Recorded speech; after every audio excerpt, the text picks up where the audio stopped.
Bueno, hemos dejado 5 minutitos de cortesía para dar comienzo a esta ponencia perteneciente al proyecto de la pieza del mes.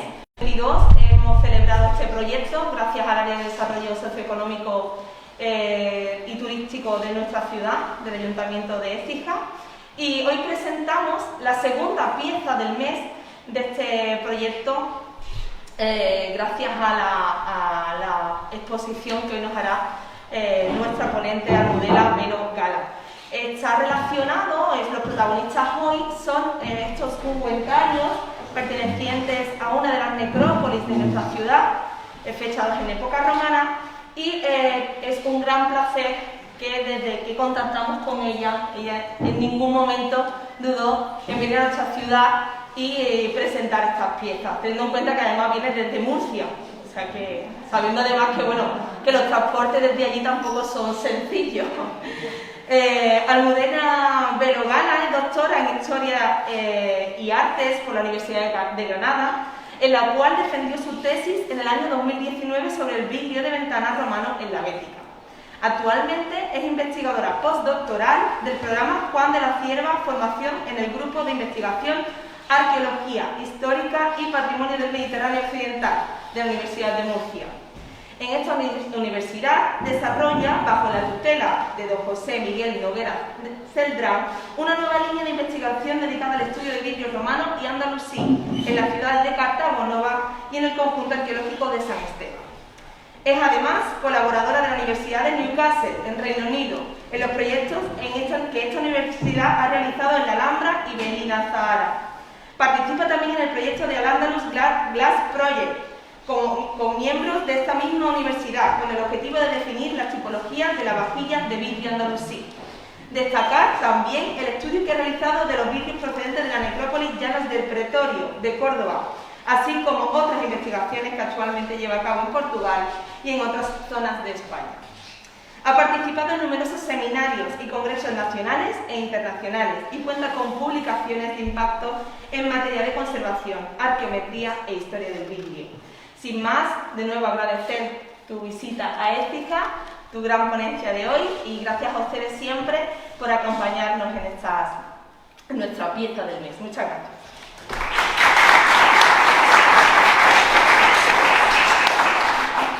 Bueno, lo primero de todo, pues buenos días, y me gustaría en primer lugar agradecer por la invitación de Arquinova, agradecer también al director del Museo Histórico Municipal de Écija y al Ayuntamiento por contar con presentar la película del mes de marzo, que en este caso la conferencia de los presentes titulada El cuentario de vidrio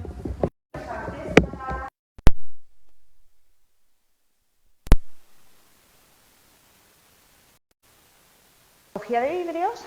Veremos un poco para qué servían, y también me centraré en exponer los excepcionales ejemplos que se han recuperado en la necrópolis de la Coronera. Bien, pasa.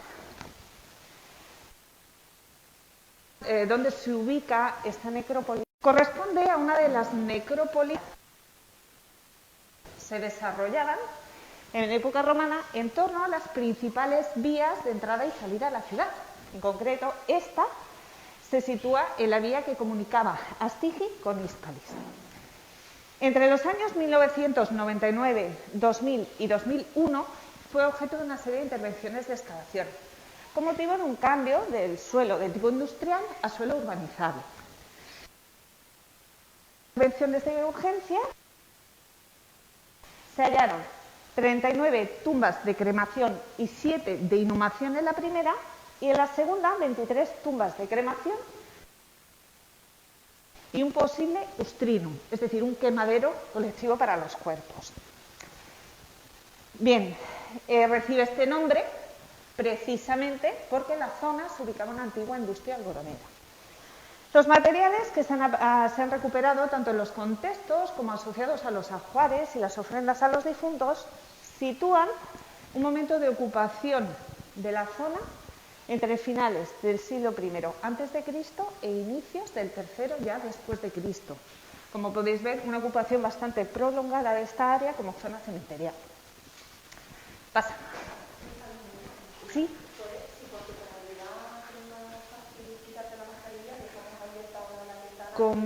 Pues, ¿me escucháis bien o...? Sí, ¿no? Vamos, si estás más cómoda, quítatela y estamos todos aquí. Bueno, yo estoy bien, no sé, yo porque se me entienda o algo, se me oye, ¿no? Bien, como os decía, entre esos materiales destaca el hallazgo de una serie de piezas de vidrio, sobre todo pues, como parte de esos ajuares y ofrendas. Y la primera pregunta que me gustaría plantearles es, bueno, ¿por qué es importante el estudio del vidrio? Planteo esta pregunta porque de forma general el vidrio ha contado con menos interés por los investigadores y arqueólogos, en parte porque es considerado un material que no da una cronología muy aproximada en los contextos donde se encuentra. Estos son largos periodos de tiempo, por lo que es difícil asociar esas formas o que nos fechen de unas fechas muy específicas donde se encuentra. No obstante, en las últimas décadas pues son objeto de bastante interés por parte de investigadores y arqueólogos por otra información que nos dan.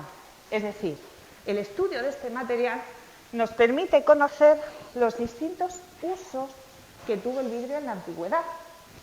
A través de conocer esos usos, también sabemos el valor que tenía este material para las sociedades.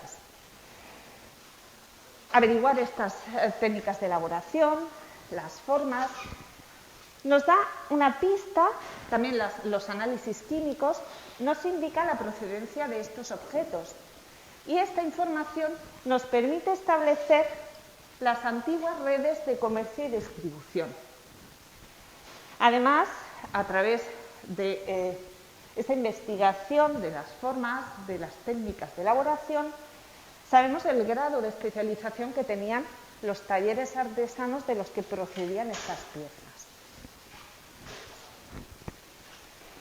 Bien, y como decía al principio, yo me voy a centrar en hablar de una tipología en concreto, el ungüentario de vidrio, porque es una de las tipologías más frecuentes que nos vamos a encontrar dentro de los repertorios de la vajilla de vidrio en la antigüedad. Como su nombre indica, es un recipiente que estaba destinado al almacenaje, tanto de ungüentos como perfumes, como productos de tipo cosmético. En la literatura vamos a hallar también otros términos para esta clase de recipientes. Se denominan también como perfumarios, lacrimatorios o balsamarios.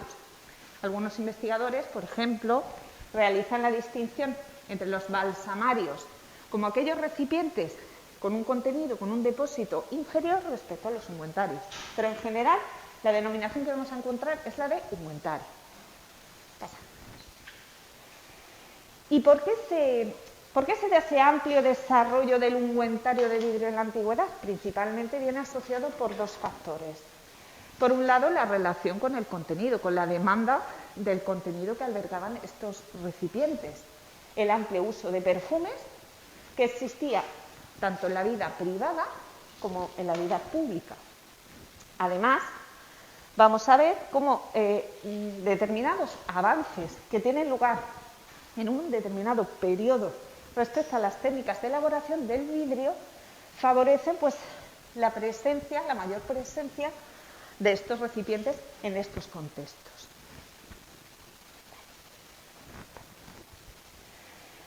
Respecto al primero de los factores, bueno, como decía, era un recipiente destinado a contener pues, esos perfumes y ungüentos. Tenemos también, información de las fuentes literarias clásicas sobre cuándo se origina el uso de este tipo de sustancias. Así, pues Plinio el Viejo, en su obra Historia Natural, nos dice que el perfume debe ser característico del pueblo de los persas, posiblemente incluso anterior. Sabemos que de manera tradicional las sociedades en el pasado han usado todo tipo de productos de tipo no solo cosméticos, sino también medicinal. Y bueno, Plinio nos dice que estos se impregnan con él y neutralizan el mal olor debido a la falta de aseo, procurándose este producto tan preciado. Nos está dando ya algunas pistas de la importancia de estas sustancias. Que yo sepa, la primera caja de perfumes la cogió Alejandro de las pertenencias de Darío tras la toma de su campamento. Después, su efecto placentero ha sido admitido también por nosotros entre las cosas agradables de la vida, más exquisitas e incluso más nobles. Y su consideración ha comenzado a extenderse hasta para las honras fúnebres. Vemos toda la importante información que este autor nos da, porque no solo nos está diciendo que es un producto de gran valor, sino que ya nos está dando algunas pistas sobre los contextos en los que, como veremos a continuación, estos perfumes adquirieron una gran importancia y con ello los contenedores que los albergaban. Siguiente. No obstante, el vidrio no fue el único material que encontramos para contener estas sustancias. Volvemos a Plinio. Y Plinio nos cuenta que donde mejor se conservan los perfumes es en vasos de alabastro. Efectivamente, en el registro arqueológico se han encontrado este tipo de piezas. ¿Por qué se conservan también? Porque es un material que no es poroso, es un material inerte que no interactúa con el contenido.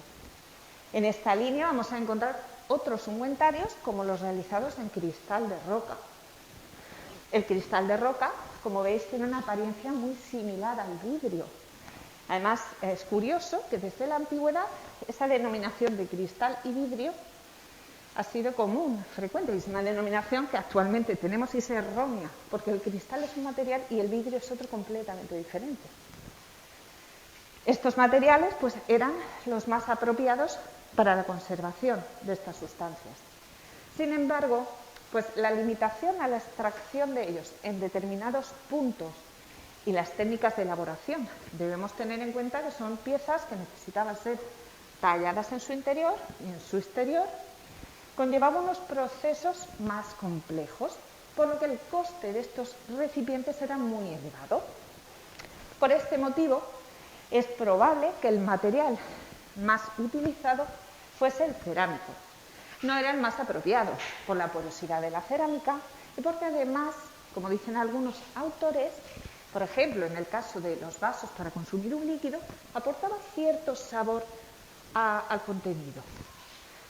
El vidrio se ofrecía como un material idóneo. ¿Por qué? Porque al igual que el material pétreo, es un material que carece de poros, un material inerte. No obstante, desde que irrumpe en el tercer milenio antes de Cristo, bueno, los primeros recipientes que vamos a encontrar son este tipo de pequeñas piezas, porque también las complejidades en su tecnología de elaboración, las fuentes de las materias primas, pues hacían que estos objetos, estos recipientes, fueran también de un elevado coste. Bien, asistimos a un acontecimiento que tiene lugar a mediados del siglo I a.C., una revolución en la industria del vidrio, y es la invención de la técnica de soplado. Conjuntamente con los sistemas de comercio y distribución implantados con el imperio, este tipo de industria asiste a un boom. Como pueden ver en la imagen de la izquierda, aquí les he traído una imagen de una de las escasas representaciones de un taller artesano de vidrio. Pueden observar en la parte central la existencia de un horno en el que trabajan dos artesanos. El de nuestra derecha porta una cánula, posiblemente metálica, a través de la que insufla aire a una posta, a una masa fundida de vidrio en el extremo, y así genera el recipiente. Esta técnica, la técnica de soplado, conlleva una serie de mejoras, entre ellas una mayor producción utilizando menos material, menos vidrio.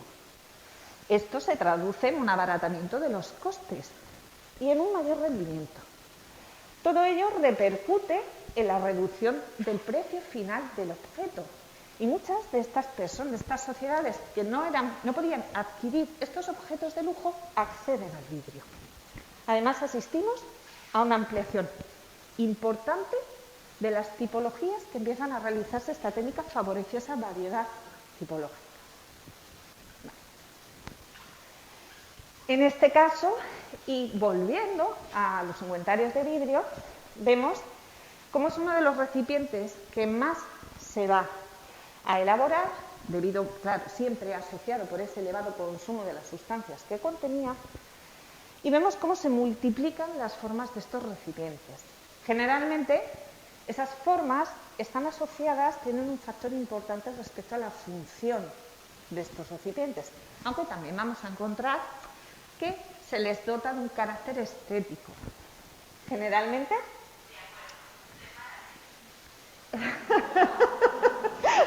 estupendo.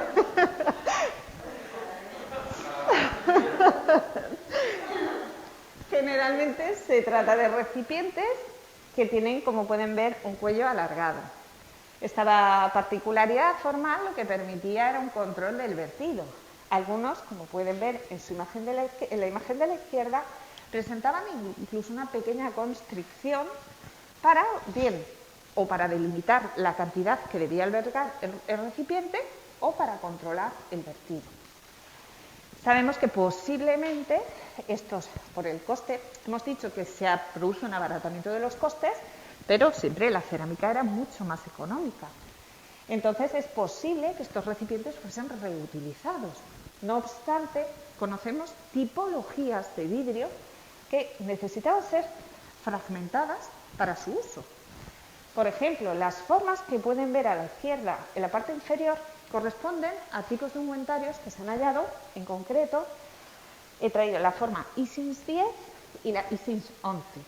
Nosotros, los investigadores especialistas en esta materia, utilizamos principalmente esta clasificación, que fue la primera realizada a mediados del siglo XX, que realizó la Sina Isins.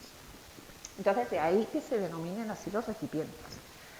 En este caso, el ungüentario circular tiene una abertura muy estrecha y sabemos por los hallazgos también arqueológicos que había que romper la pieza para acceder al contenido. Otros, como el Isins 11, con forma de ave, también precisaban de romper posiblemente parte de la cola del ave para acceder a ese contenido. ¿Qué información tenemos de las sustancias? Bueno, las fuentes literarias son las que...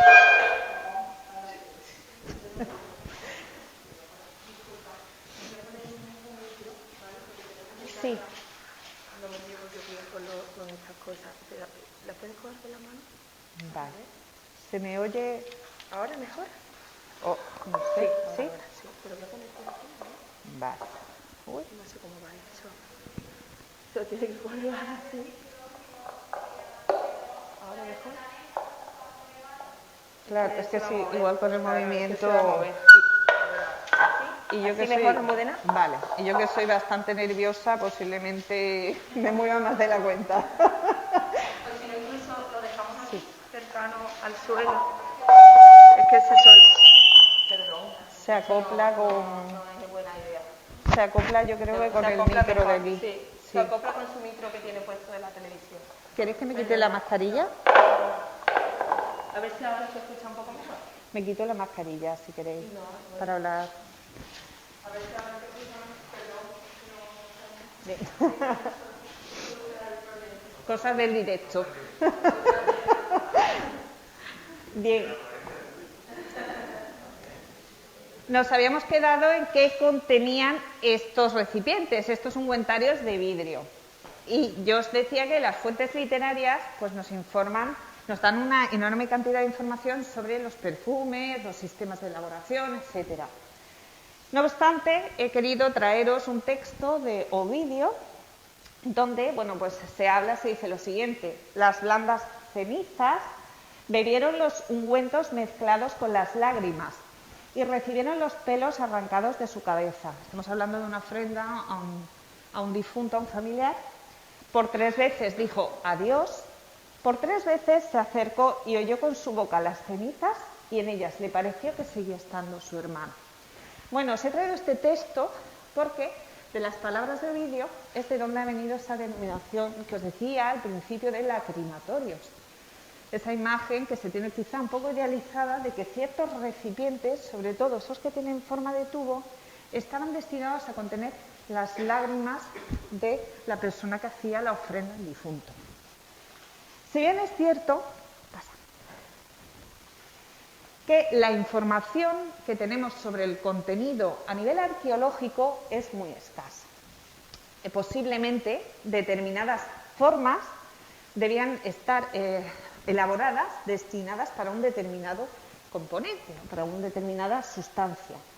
No obstante, la información que tenemos a día de hoy es escasa para establecer hipótesis fiables. ¿Por qué? Bueno, generalmente porque muchas de estas piezas proceden de intervenciones antiguas, se ha procedido un lavado de las mismas, otras veces porque la base orgánica de estos compuestos no ha permitido su conservación y en otras ocasiones, bueno, porque por el propio deterioro del vidrio, que no ha garantizado pues que se conserven restos o trazas de estas sustancias para poder ser analizadas. No obstante, tenemos casos excepcionales y se han realizado hallazgos en ungüentarios de vidrio que nos confirman la existencia tanto de cremas y ungüentos, cosméticos y perfumes. Por ejemplo, en un ungüentario de vidrio se ha detectado contenido de resina de pino, quizá la sustancia olorosa que daba pues, a determinada crema o ungüento para el cuerpo, para el cuidado del cuerpo. Los cosméticos son los que más restos o evidencias tenemos. En concreto, en algunos recipientes, en uno aquí en Hispania, se ha hallado un residuo orgánico de tipo rosáceo que se utilizaba para dar posiblemente coloración a la piel. En esta línea también se han hallado restos, un elevado contenido en algunos recipientes, de plomo o yeso, para dar un tono blanquecino. Y también se ha documentado restos de carbones, de cenizas, que se utilizaban para el contorno de ojos y que las fuentes literarias latinas denominaban fúligo, que es lo que nosotros pues, comúnmente conocemos como col. Finalmente, de estas sustancias, por ejemplo, podemos citar el hallazgo de un elevado contenido de una sal, cloruro de sodio, en un recipiente que podría vincularse con alguna sustancia empleada para la conservación del perfume. ¿Dónde se usaban estas sustancias y con ello estos recipientes? Bueno, tenemos constancia de que se usaban tanto en espacios privados como públicos. Si bien es cierto que la mayoría de nuestras intervenciones arqueológicas en espacios privados es difícil documentarlos porque bueno, la mayoría han tenido una ocupación continuada en el tiempo, por lo que el registro arqueológico es menor. En los espacios públicos, ofrendados a las divinidades, pues posiblemente las ofrendas debían ser también retiradas periódicamente para evitar esas acumulaciones. Sabemos, sin embargo, que existían estos contenedores en las casas gracias pues, a yacimientos como Pompeya, donde bueno, pues, la erupción del Vesubio del año 79 nos paralizó la vida de sus habitantes y nos ha permitido documentar la existencia en algunas domus, en algunas de estas viviendas, de importantes conjuntos de ungüentarios de vidrio. Sin embargo, donde vamos a encontrar una especial relevancia es en los contextos funerarios. Vamos a volver otra vez a la información de las fuentes literarias y otra vez pues, a nuestro amigo Plinio. Plinio, en referencia a la Arabia feliz, nos dice: en dichosa sí que la han convertido el gusto de los hombres por el lujo, incluso a la hora de la muerte, que los lleva a quemar por los difuntos lo que habían considerado como reservado a los dioses. Los entendidos en la materia aseveran que ni con la cosecha de un año se cubría tanta cantidad como la que el emperador Nerón mandó quemar en el último adiós a su Popea. Añádanse luego tantos funerales como se celebran cada año en el mundo entero y todos los perfumes que se acumulan a montones para honra de los cadáveres, mientras que a los dioses se ofrecen migajas. De estas palabras de Plinio deducimos, hombre, toda esa importancia que en el mundo funerario adquirió el uso de los perfumes. Quizás un poco también vemos esa crítica, es decir, no, es que ya le estamos dando más a nuestros difuntos que incluso a los propios dioses. Y por traeros también otras fuentes, mencionamos a Tácito, sus anales, vuelve a referirse a la muerte de Popea y nos dice que el cuerpo no fue quemado según la costumbre romana, sino como usan los reyes extranjeros, embalsamándolo con sustancias olorosas, y se puso en el sepulcro de los Julios. Vuelve a mencionar el funeral de Popea, pero os he traído este texto para que podáis empezar a ver pequeños detalles de cómo no solo era la ofrenda al difunto, sino de la importancia del uso del perfume en las distintas fases del funeral. Otras referencias, por ejemplo, Petronio nos dice en la cena de trimación: entre tanto, Estico saca la mortaja que quiero llevar a la sepultura, saca también el perfume y una muestra del ánfora que he dispuesto para que se laven mis huesos. Yo quiero tener un entierro grandioso. Grandioso necesita mucho perfume, para que todo el pueblo diga mi memoria. Acto seguido, destapó un frasco de esencia de nardo y nos perfumó a todos diciendo: espero que me sea agradable después de muerte como ahora en vida. Bien, pues vamos a ver esa importancia de estos ungüentarios y de estas sustancias en los enterramientos, en el funus, el funeral romano. Hemos visto de las fuentes literarias se extrae información sobre la importancia de estas sustancias en las distintas fases. En el registro arqueológico, desgraciadamente, no tenemos constancia de esa fase de preparación del cuerpo del difunto, y la información la obtenemos pues a través de estas fuentes. Sin embargo, en el enterramiento sí vamos a tener información. En los dos tipos de enterramiento que, como hemos visto, se han documentado en la algodonera y, bueno, pues podéis observar que son dos, prevalece sobre todo en época romana la cremación, pero se mantiene también la inhumación y va a estar presente en los dos, formando parte de las ofrendas, los vertidos que se hacían al cadáver como ofrenda y posiblemente para mitigar determinados malos olores y como ajuar, acompañando posteriormente al difunto. No obstante, también formaban parte estas sustancias de otra serie de actos tras el enterramiento, tras la muerte del difunto. Se ha documentado en algunas de las necrópolis a lo largo del imperio, pero bueno, yo vuelvo al ejemplo de Pompeya, que es el ejemplo que mejor nos señala pues este tipo de prácticas. Sabemos por un proyecto que se desarrolló hace años de la escuela francesa en Roma, en la necrópolis de Portanocera, que bueno, este equipo investigó una serie de recintos o acotados funerarios y en los contextos superficiales hallaron una cantidad enorme de recipientes de vidrio junto con alimentos y otro tipo de ofrendas que formaban parte de las celebraciones que se hacían para conmemorar al difunto.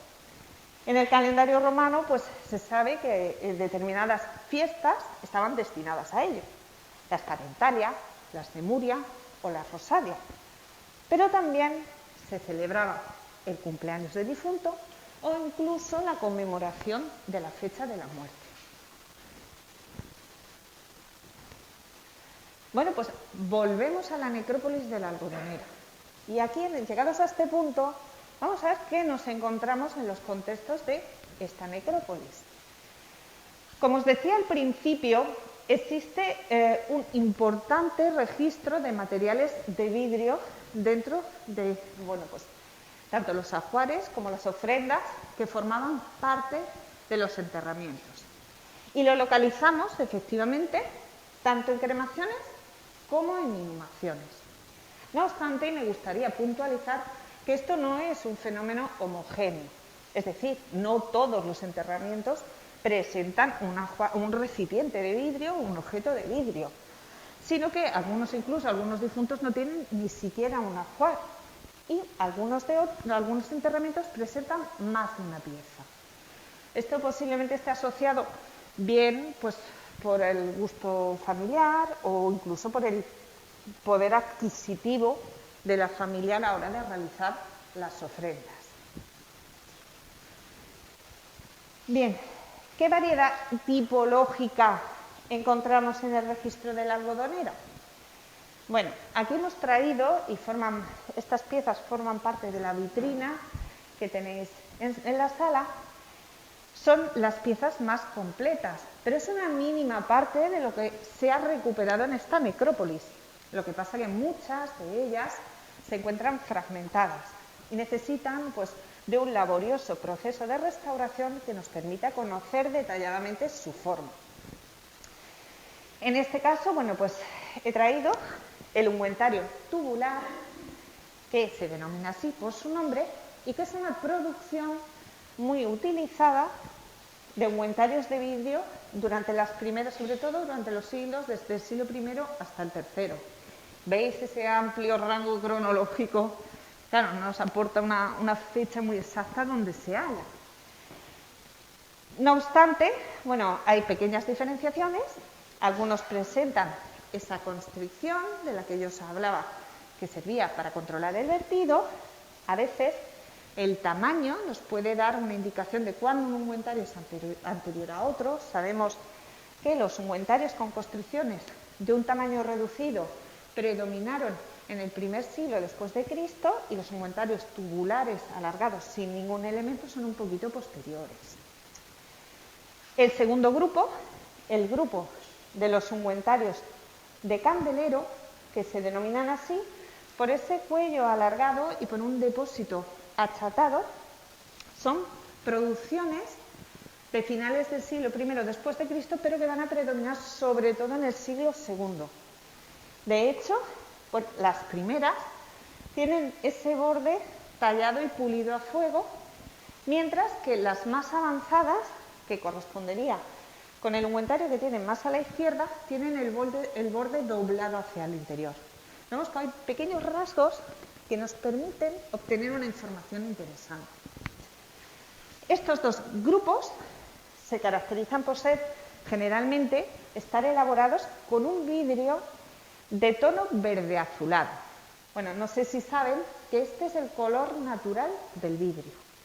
El vidrio de manera natural tiene ese tono verde azulado debido a algunas de las materias primas que se usaban en su fabricación. Y finalmente he querido destacar el hallazgo de lo que he denominado como ungüentarios singulares. Y es esta pequeña pieza cuya forma remite a modelos cerámicos, pero que es singular porque está elaborada en un vidrio de color rojo opaco. Un vidrio, bueno, una pieza en la que me detendré posteriormente al abordar otras cuestiones. Bueno, ¿qué información nos da?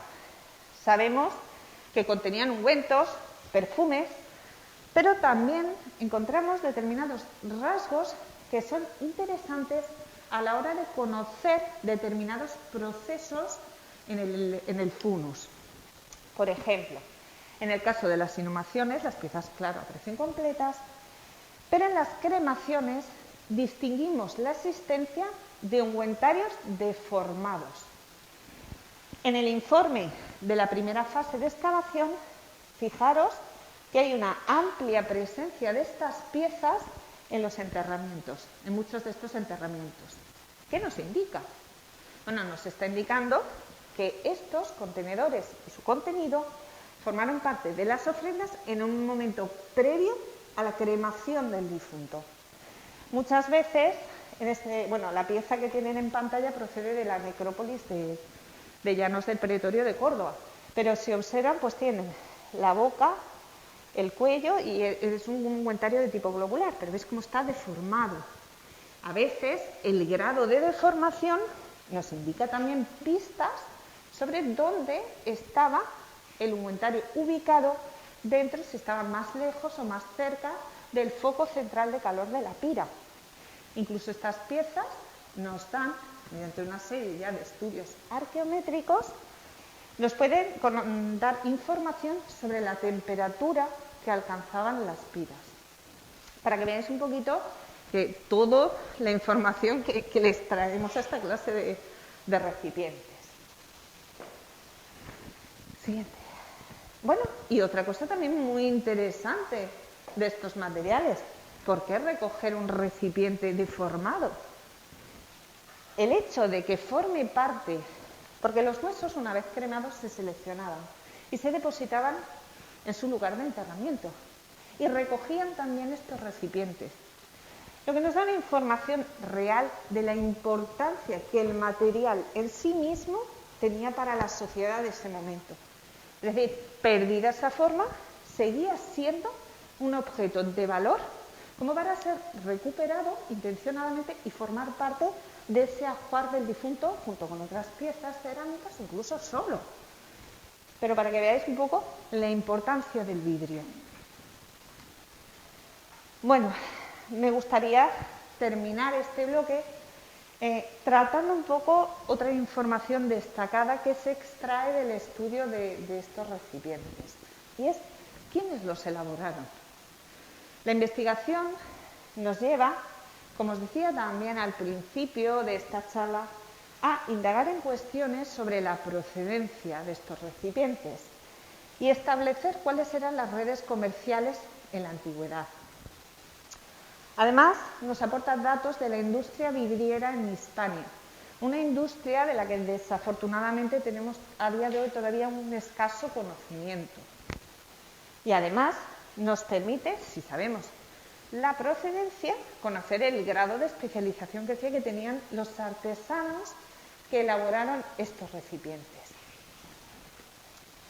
Bueno, a día de hoy existe un modelo de producción para la industria del vidrio romano que está aceptado por la mayoría de los investigadores especializados en esta materia.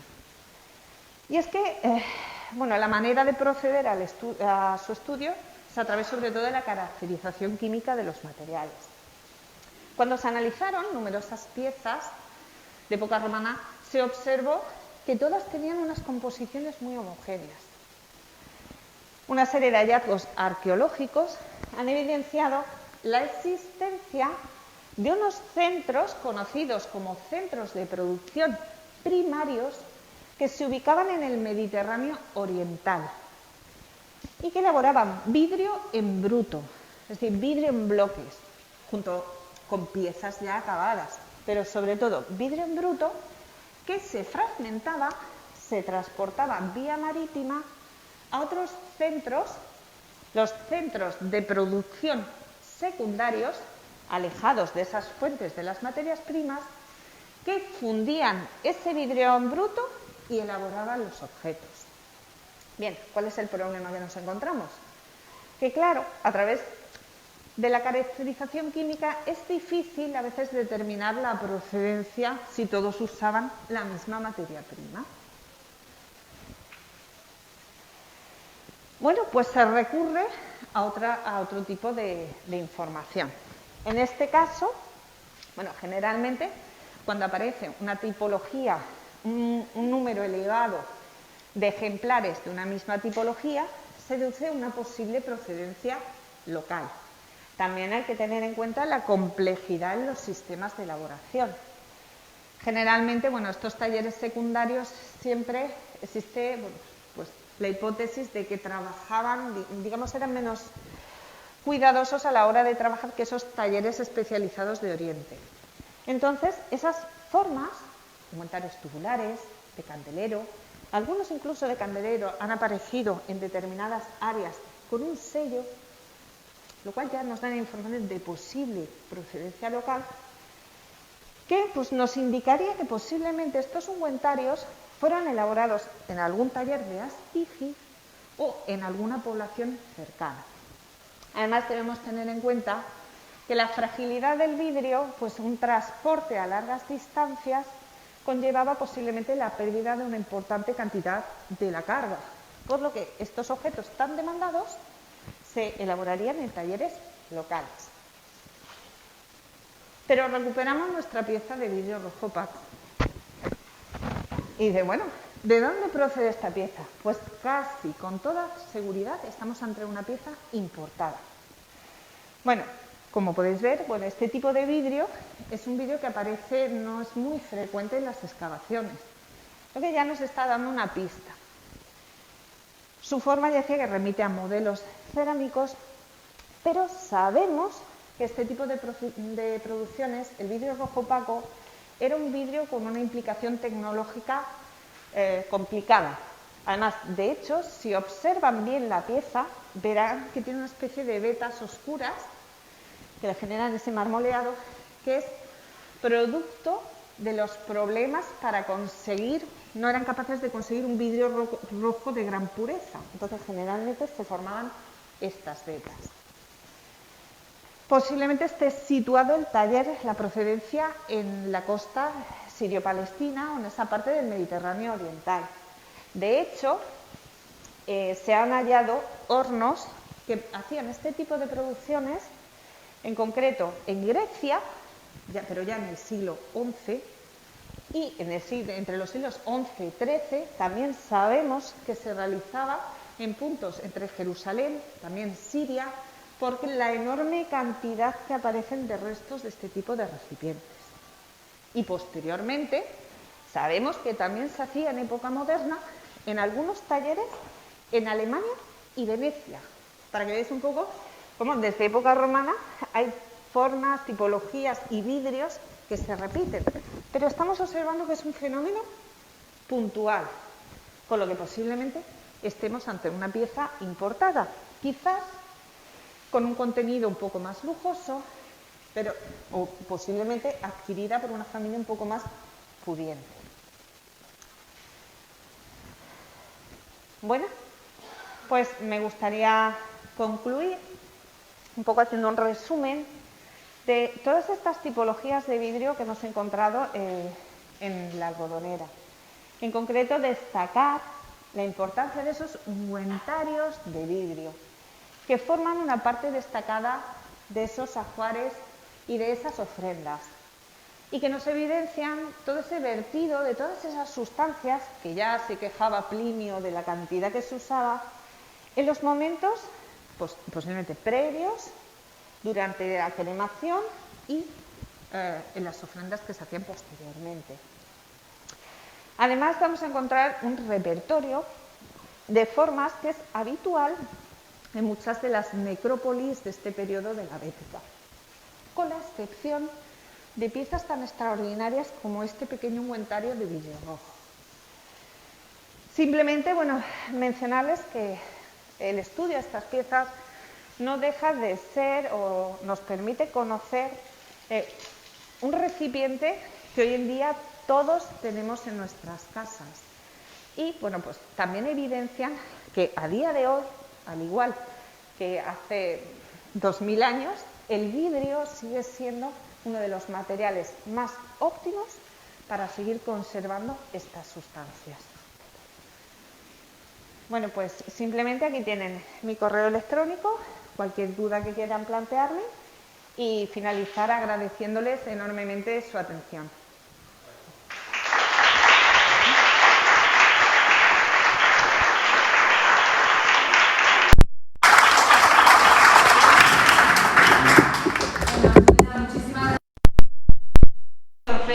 A la hora de estos mecanismos, pues no es la primera vez que nos ha pasado, pero discúlpeme y por favor discúlpame Almudena, porque ha sido un momento desagradable. Ahora sí comienza el turno de preguntas. Me ha parecido a nivel particular, es cierto que somos del gremio de la arqueología, para nosotros es interesantísimo y además es un tema bastante desconocido hasta hace reciente tiempo, sobre todo el tema que les he comentado leyendo su currículum, el tema de vidrio de ventana, que Almudena tuvimos la suerte de contar con ella hace ya algunos años, precisamente con esos estudios, ¿no? Que es un tema bastante particular e interesante a la hora de contextualizar los espacios. ¿Tienen alguna pregunta a colación de la ponencia? Bueno, para romper el hielo yo sí tengo alguna. Sí quería hacer no sé si lo has mencionado, de hecho he estado con algunas consultas y todas se han tocado, pero para profundizar un poco más, quería consultarte el tema de la riqueza del individuo, en este caso, ¿no? De un contexto funerario, si tenía relación con el vidrio con respecto a la cerámica. ¿Era más costoso hacer un elemento en vidrio que cerámico? Entiendo, ¿no? Sí.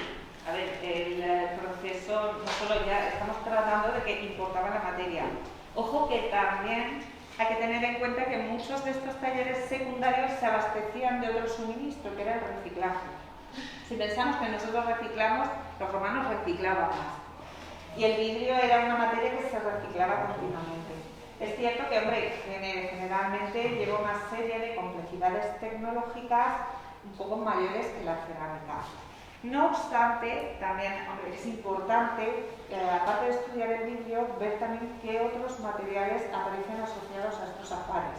Porque normalmente tendemos muchas veces a estudiar el vidrio de manera independiente. Y eso es un problema porque creo que el conjunto nos da una información mucho más importante. Entonces, siempre estas piezas es interesante observar qué otros elementos aportan. No obstante, tenemos la presencia de productos costosos, pero en necrópolis más modestas, por ejemplo, como la del Pretorio, vemos que su presencia también es muy destacada. Digamos que el coste quizás era inferior, pero no pierde el elemento de prestigio. Sigue siendo un elemento de prestigio. Y frente al material cerámico, posiblemente sí, un poquito más elevado. Pero siempre, aunque la reducción del coste a lo largo del siglo I por los avances de las técnicas es menor, no va a perder la categoría de objeto de lujo. Y lo observamos pues, en el uso del vidrio de ventana, como decías, que no aparecen todas las ventanas de las viviendas, sino en determinados espacios de prestigio.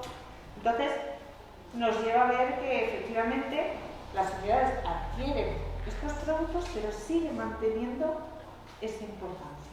Y con respecto al porcentaje de hallazgo de este tipo de inventarios de vidrio en cremaciones y inhumaciones, podemos ver que prevalece o la proporción es mayor en cremaciones que en inhumaciones, o no tiene nada que ver. Yo creo que no tiene. Lo que pasa es que claro, digo, por el coste también de las cremaciones, claro, con respecto a una inhumación. A una inhumación.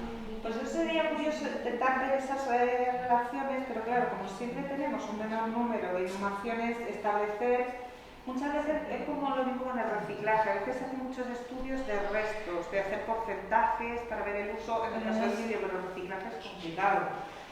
Pero en este caso yo creo que es lo mismo, al haber menos... No podemos hacer una estadística real. Otra estadística interesante, que quizás no he mencionado, es la asociación de determinadas formas con enterramientos de tipo femenino.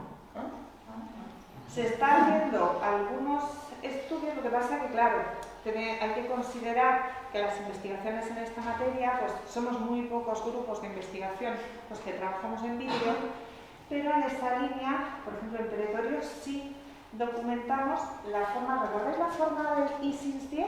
Esa redondita que hacía falta romperla, pues parece ser que aparece sobre todo en enterramientos de tipo femenino.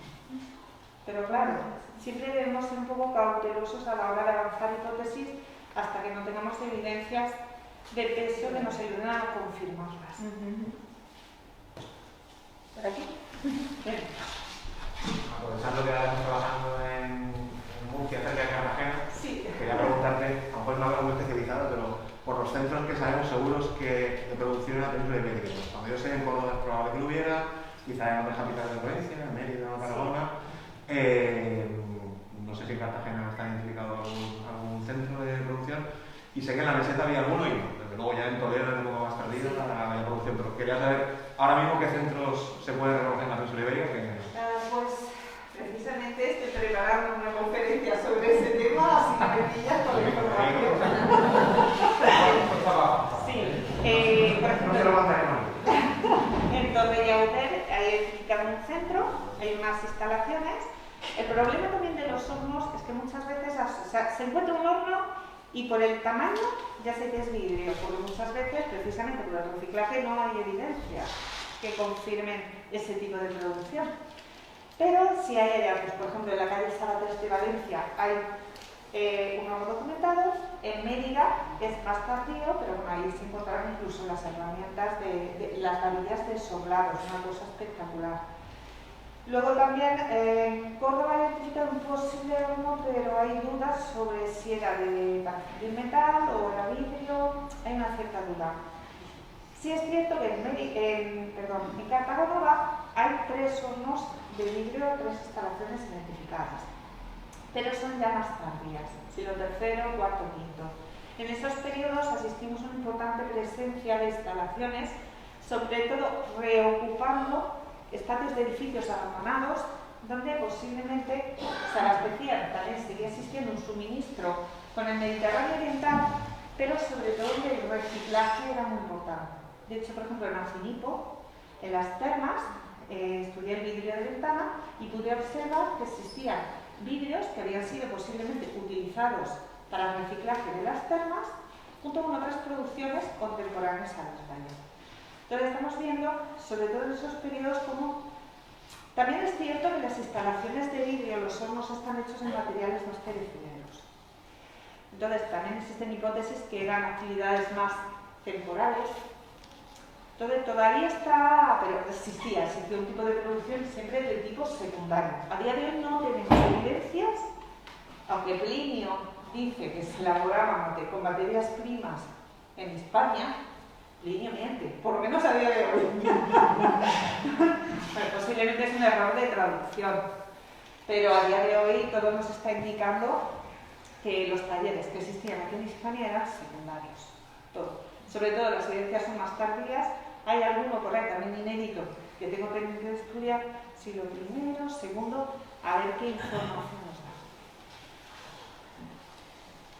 Y con respecto al propio ungüento que tenía en su interior, hemos hablado de que bueno, en algunos momentos se recogería incluso las lágrimas, de ahí a que de forma bastante coloquial se llame este tipo de recipiente lacrimal, ¿no? El tipo de ungüento que encontramos, ¿cómo el romano, o la romana en este caso, podría ponérselo? ¿Podría...? Pues efectivamente, bueno, en la necrópolis de Algodonera, aunque no lo sé, estuve a punto de ponerlo en la presentación. Lo pregunto también para que se pueda... Porque hay determinadas varillas de vidrio, removedores, que se usaban precisamente para el servicio de sustancias. Por ejemplo, en época de islámica hay muchas varillas metálicas de bronce, cobre bronce.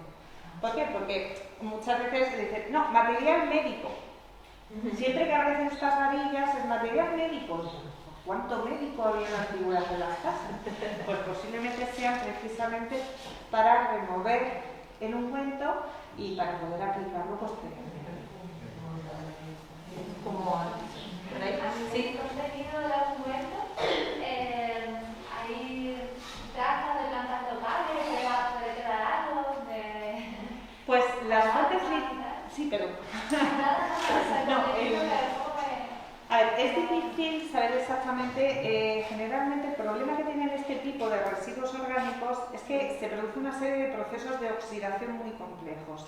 Entonces, a la hora de cuando se hallan restos, además a día de hoy, gracias a los avances en arqueometría, pues hay técnicas que nos permiten incluso hacer un análisis.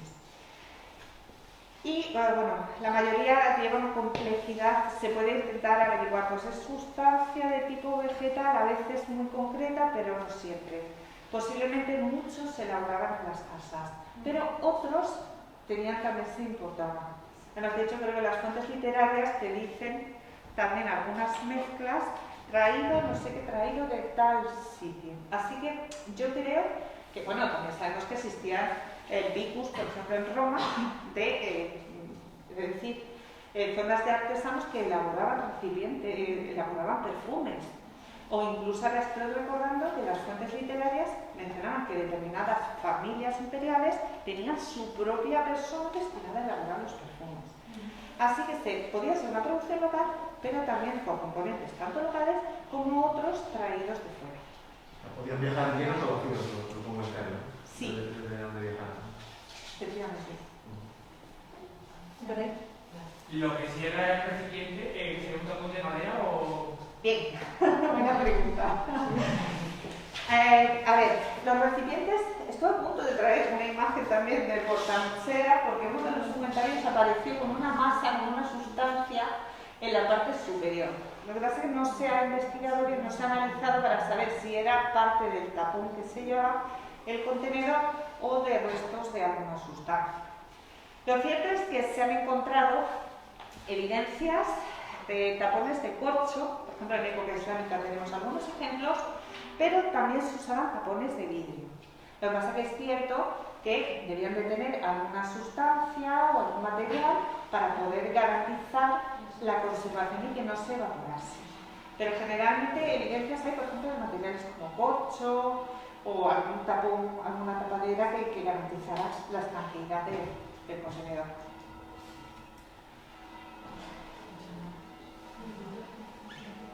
La verdad que es un tema que daría para muchas más ponencias, este tipo de ponencias, bueno, cercanas.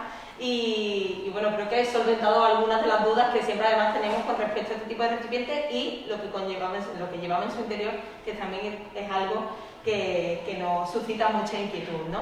Agradecerte una vez más, Almudena, ya no solo el que estés aquí, sino tus avances en la investigación, que para nosotros además, no solo en la ciudad de Écija, sino los propios arqueólogos que trabajamos en campo, es fundamental a la hora de analizar cada uno de estos contextos y fundamentalmente los contextos funerarios. Agradecerles a todos de nuevo su asistencia un mes más. Recordarles que el próximo mes, el 23 de abril, nos acompañará la doctora María Antonia Martínez Núñez, que es coordinadora honoraria del Departamento de Filología Griega y Estudios Árabes, para hablarnos de uno de los hallazgos más interesantes dentro de la maqubara islámica de la Plaza de España, que es un anillo con inscripción. Por lo tanto, les invitamos a que estén ese sábado con nosotros. Agradecer de nuevo a nuestra ponente, a su compañero que ha estado ahí también en los tratos técnicos. Disculparnos de nuevo en el tema del sonido y muchas gracias y nos vemos el próximo mes.